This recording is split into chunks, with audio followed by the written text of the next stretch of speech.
पूर्वीच्या काळीचा दृष्टांत आहे की पूर्वीच्या काळी मातीची गाडगी बनवून ज्या करता कुंभाराला ते माती वाहण्याकरता कुणाला घेऊन यायचे, त्या गाढवांच्या वरती माती लागायची दोन्ही बाजूला आणि घेऊन यायचे आणि त्यानंतर ती मडकी बनवायची. मग रात्री 5-50 गाढवं बांधण्याची व्यवस्था त्या काळामध्ये नव्हती, त्या काळामध्ये नव्हती. साधा सांगायचं मग काय करायचं त्या कुंभाराला, एक छोटीशी एवढी दोरी घ्यायची आणि नुसतं गाढवाच्या पायाला बांधल्यासारखं बांधायचं नाही, फक्त बांधल्यासारखं करायचं, परत पुढच्या गाढवापाशी जाऊन बसायचं, परत बांधल्यासारखं करायचं, परत पुढच्या गाढवापाशी जाऊन बसायचं. असं 5-50 गाढवांना केल्यानंतर त्या गाढवांना असं वाटायचं की आपल्याला काय झालेलं आहे, कुंभारच्या गाढवांना असं वाटायचं आपल्याला काय केलेलं आहे, बांधलेलं आहे. पण कसं पाहिलं आले मूर्खत आले बरं का. सांगतो एक लोक आहे कुठं कशानं भांडणं होती, काही ठिकाणी टाळानेच मारामाऱ्या होतात, काही ठिकाणी पताकेच्या उलट्या काट्या करून मारामाऱ्या होतात. त्यामुळे आपण सावध राहिलेलं बरं असतं बरं. काय तुझा भविष्यातल्या काय की मला बांधलेलं आहे पण सोडताना तुम्हाला काय करतो तर ते नुसती रस्सी सोडल्यासारखं करायचं आणि हाय म्हटलं की ते गाढव आपल्या आपल्या कामाला जातं. मला सांगा त्या गाढवाला रात्री कोणी बांधलेलं होतं का, बरं सकाळी कोणी सोडलं का, पण मी बांधलेलं आहे असं ज्यावेळेस त्याला वाटतं त्यावेळेस तो बद्ध होतो. किंवा त्या पोपटा माकडाचा दृष्टांत सांगायचे, माकडा हाती धरिले फुटाने तुकोबऱ्यांचा आवड आहे दादा सांगायचे, त्या पद्धतीनं त्याची अवस्था होती. मी म्हंटलो की मग माझं हे चालू होतं. ज्ञानोबा म्हणतात अरे बाबा तू माझे माय बाप माझे आई वडील म्हणतोय, पण या देहाचे आई वडील आहेत ते तुझे नाही, कारण तू आणि देह या दोन वेगळ्या गोष्टी आहेत. कवनाचे मायबाप कवनाचे गणगोत, हे गणगोत तुझं नाही, मायबाप कसे नाही, का मायबाप तुझे नाही, तर त्याचं कारण आहे माता पिता बंधू बहिणी कोणी निर्वाण. गणगोत का तुझं नाही, गण आणि गोत्राचे सर्व हसताती मग का, तर गण आणि गोत्र ज्यांना असं वाटतं जोपर्यंत हा आपल्यासारखा आहे, हा मनुष्याची ही सवय आहे बरं का, जोपर्यंत आपल्यात वस्तू उठतो आपल्यासारखा आहे तोपर्यंत त्याचं चांगलं वाटतं.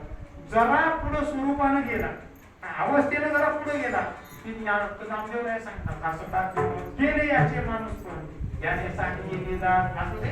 आणि त्यामुळे हे गण गोत्र जे आहेत हे देहाच्या संबंध नाही. पंचदशीमध्ये याला फार सुंदर दृष्टांताला उडत घेतो.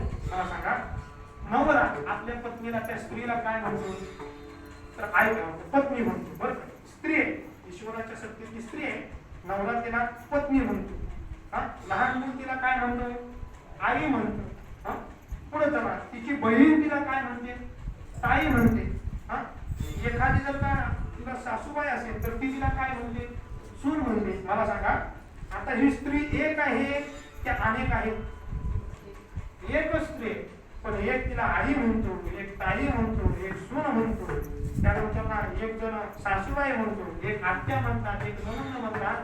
पंचदशीकार सांगतात स्त्री जन्माला येणं हा ईश्वराचा संसार आहे, पण त्या ईश्वराच्या संसारामध्ये आल्यानंतर स्त्रीला आई म्हणणं ताई म्हणणं हा जीवाचा संसार आहे. आणि हा जीवाचा संसार जीवाचा नसून देहाचा आहे. म्हणून कवनाचे मायबाप कवनाचे गणगोत मृगजळावत जाई दुरया विठोबा जे आहेत ते आपले नाही, आपले मायबाप कोण. श्री गुरुदादा सांगायचे उपदया बाळता शेतत्वता पंचविध दान पिता जनिता उपनेता तिचा प्रतिपालिता अन्नदाने जो भयापासून सोडविता बंध विमोचन करविता तो एक शास्त्रार्थे पिताला पुढे बरोबर करायचे. यापासून वेगळा पाचवा पिता जो धारणी करी पंचमहाभूता मृत्यूपासून सोडविता गर्भ व्यथा निवारी. या चारी पितांच्या पेक्षा जो वेगळा पिता आहे ज्ञानोबराय सांगतात तो कोण आहे, तर तो सद्गुरू आहे बरं का. आणि हेच पिता आहेत नवे नवे ज्ञानोबराय वर्णन करतात की गुरुपासून दीक्षा ग्रहण, तो शिष्य नाथराय वर्णन करतात गुरुपासून शिक्षा ग्रहण, तो शिष्याशी नवा जन्मदान. पुढे वर्णन केलं गुरु माय बाप संपूर्ण ऐक लक्षण उद्धवा.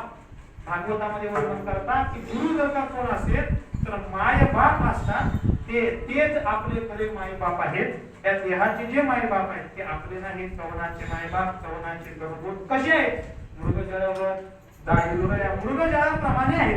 मृगजळ कसं असतं थोडक्यात सांगतो. मृगजळाला आधी नसतं, मृगजळ मध्ये भासतं आणि मृगजळाला अंत पण नसतो. ज्ञानोबा सांगतात श्रीगुरु दादांनी सांगायचे बघा, श्रीगुरु दादा सांगायचे काय झालं म्हणजे एक मनुष्य रस्त्याने चालला आणि त्याला मृगजळाचं तळ दिसलं बरं का. हा तळ दिसलं, त्याने विचार केला की याच्यावरती आपण आता केळीची बाग नारळाची बाग काहीतरी लावली पाहिजे. पळत पळत गेला बाजारात आणि नारळाचं आणि केळीचं तळ घेऊन आला आणि येईपर्यंत 5 वाजले आणि जे तळ दिसत होतं ते दिसायचं बंद झालं.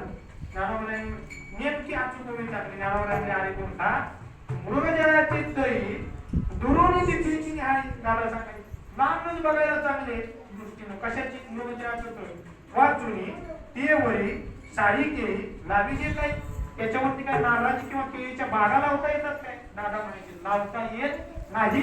का नाही तर ते भासत असत नाही. किंवा ज्ञानोबरायांच्या अजून एक 15व्या अध्यायामध्ये होते ब्रह्मगिरी पर्वतावरून नदीचा एखाद्या उगम होतो बघा गंगे.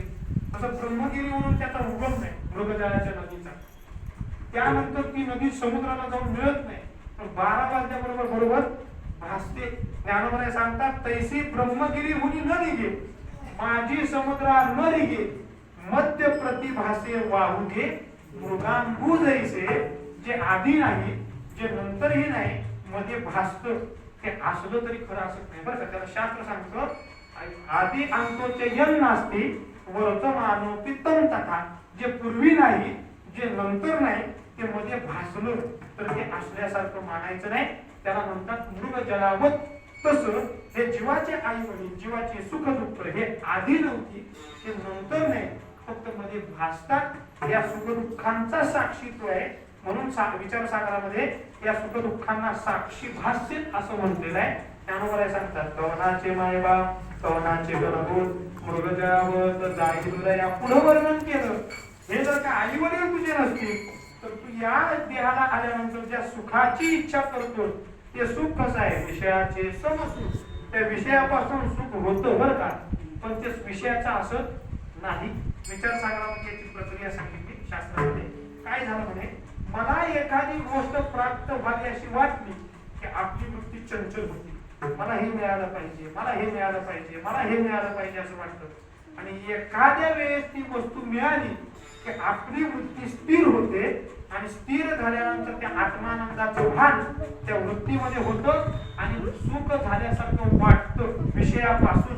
पण ते विषयापासूनचं सुख नसतं. मला सांगा एखाद्याला गुलाबजाम खाताना सुख वाटतं. गुलाबजाम जर का समोर आले तर सुख वाटतं.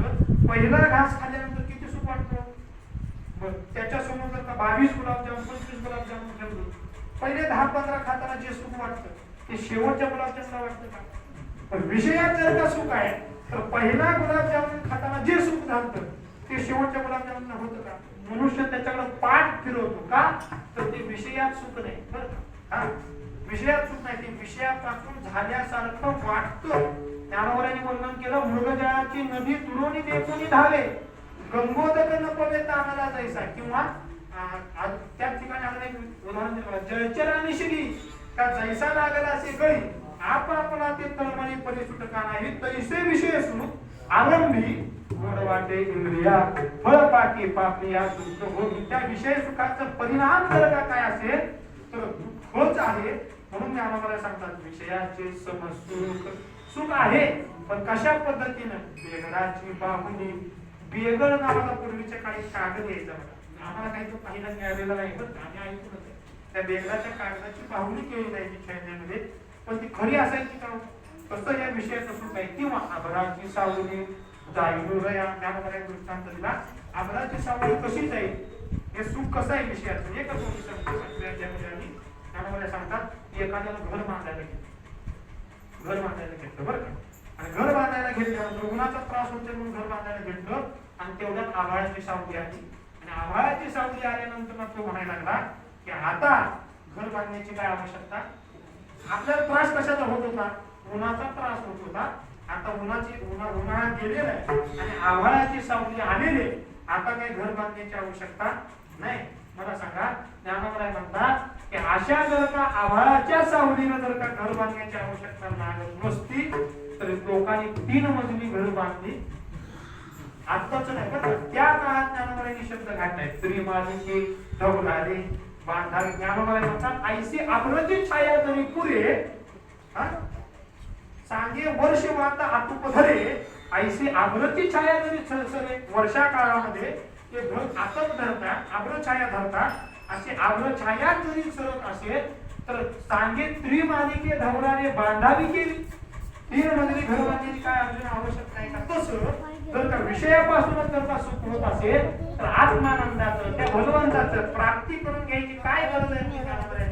उपसंहारात्मक बोलणं केलं ज्ञानोबा सांगतात. आणि जर का खरंच यांनी जर का याची प्राप्ती करून घेतली तर नरकाला कुणी जायचं. नरक गेली ना वाट महादेव ज्ञानोबा म्हणतात सगळेच जर का भगवंताच्या प्राप्तीला लागले तर नरकात कुणी जायचं. नरकासाठी पण गिराईक पाहिजे. याला उपक्रमात्मक बोलणं म्हणायचं. ज्ञानोबा म्हणतात अशी ही अवस्था आहे. म्हणजे विषयाचं सुख आहे. विषयाचे समसूत बेगडाचे बाहुली आबराचे सावली जाई दुरया